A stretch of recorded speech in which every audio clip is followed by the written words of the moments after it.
আসসালামু আলাইকুম ওয়া রাহমাতুল্লাহ।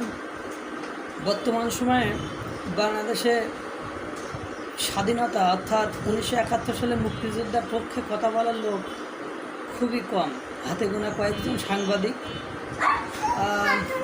এবং অ্যাডভোকেট ফজলুর রহমান, এই ছাড়া আমি কাউকে আর তেমন পাই না।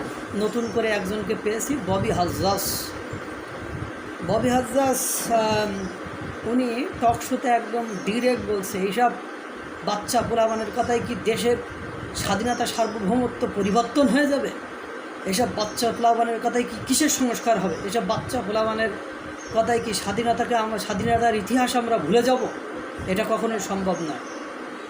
এবং সবচেয়ে বড় যে বিষয়টা আপনারা ইতিমধ্যে শুনেছেন যে অনেকগুলো রাজনীতিবিদ একটা কথা বলছে, যে কথাটা উত্তর আমি আজও কোনো টিভি চ্যানেল বা কোনো মিডিয়াতে পাইনি। সেটা হলো যে আপনার রূপায়ণ টাওয়ারে তাদের যে অফিসটা, এই অফিসের ভাড়াটা কোথা থেকে আসে, এটার উত্তর কিন্তু আজও পর্যন্ত কেউ দিতে পারেনি বা কেউ পায়নি। এবং আপনারা ইতিমধ্যে দেখেছেন তাদের বিরুদ্ধে যে চাঁদাবাজের অভিযোগগুলো আসে বা সোর্স অফ ইনকামের কথাগুলো আসে, সেগুলো তো কিন্তু তারা মোটেও ক্লিয়ার করে না, আদৌ ক্লিয়ার করে না।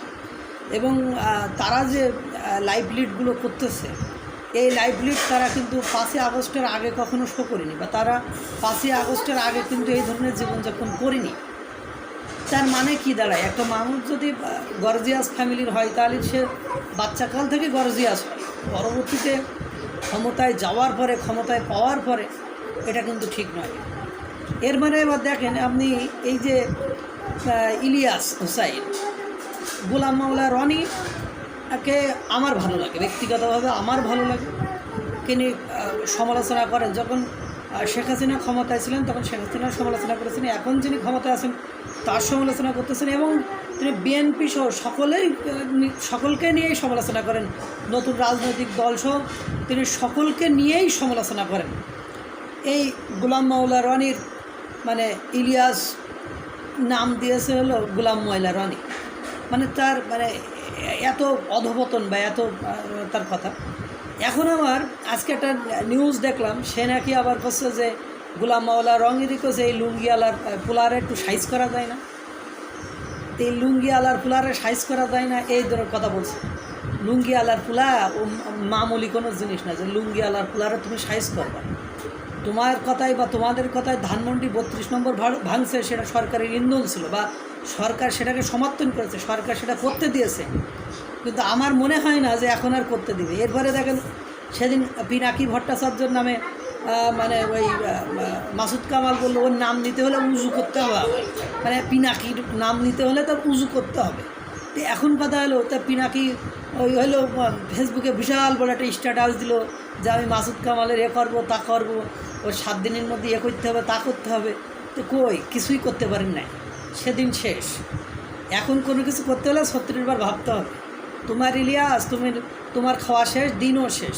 তুমি যে ভালো মানুষ নয় সেটা বোঝা যায়, কারণ তুমি মানে ক্ষমতার পরিবর্তনের পরেও তুমি এখনও বাড়ি আসার জন্য মানে কোনো স্কোপ পাওনি, বা বাড়ি আসার জন্য কোনো সুযোগ তোমার এখনও তৈরি হয়নি।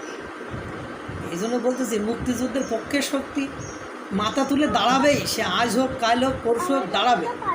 কিন্তু কথা হলো কি জানেন, এর মধ্যে এই যে পিনাকি, ইলিয়াস, এদের কথায় যারা মানে উদ্বুদ্ধ হয়ে নেছে, মানে হিতাহিত জ্ঞান শূন্য হয়ে এসব মানে কাজগুলো করতেছেন, তাদের কি হবে? কারণ ওরা কিন্তু ওই দেশ থেকে আসবে না। পিনাকি ভট্টাচার্য কখনোই আসতে পারবে না, আপনি লিখে রাখেন, ও কখনোই বাংলাদেশে আসতে পারবে না। আসলে তাকে জেলে থাকতে হবে, সে আর এরকম অফেন্স করে গিয়েছে। না হলেও মানে সাংবাদিক মাসুদ কামাল স্যারকে ডিফেন্স করতে পারি নাই, এবং ইলিয়াসও আসবে না, এটাই লিখে রাখেন আপনি। মাঝে না বললো ধানমন্ডি 32 নম্বর ভাড়ার পরে প্রস্তুতি নিচ্ছি, বাড়ি আসবো। তারপরে কিন্তু 5ই ফেব্রুয়ারি থেকে কিন্তু এখন আজকে 14ই মানে মার্চ, 1 মাসের বেশি হয়ে গেছে, পারি নাই, কিন্তু পারবে না। এগুলো আমি যারা বাংলাদেশে বসবাস করতেছেন, আমরা সবাই বাংলাদেশের মানুষ, মানে মিলেমিশে বসবাস করি, এটাই নিয়ম। সকলের তার স্ব জায়গা থেকে রাজনীতি করুক, কিন্তু ধ্বংসাত্মক রাজনীতি না করুক।